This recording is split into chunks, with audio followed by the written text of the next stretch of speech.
sebagai penanda dan penegas bahwa Kesultanan Banjar dan seluruh gerakannya adalah semata-mata niat tulus meneguhkan adat istiadat warisan leluhur Kesultanan Banjar. Gerak rentak Kesultanan Banjar tidak akan pernah lepas dari napas keagamaan, terutama agama Islam.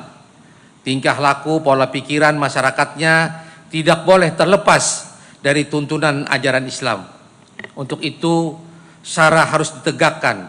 Adat akan membawa keberkahan jika diniatkan atas kemuliaan ajaran-ajaran agama. Maka dari itu, ulun tidak bosan-bosannya menyampaikan pituah, semodern apapun zamannya, sekeras apapun cobaan dan tantangannya, generasi hari ini, setinggi apapun pendidikannya, seindah apapun karya sastra dan seni, sehebat apapun jabatan dan amanah yang dipegang oleh anak-anak Banua Banjar, harus luruh dan takjim kepada ajaran agama Islam. Inilah yang ulun maksudkan dengan meneguhkan adat, menegakkan sara untuk merawat NKRI nang baiman, ba untung, batuah sepanjang masa.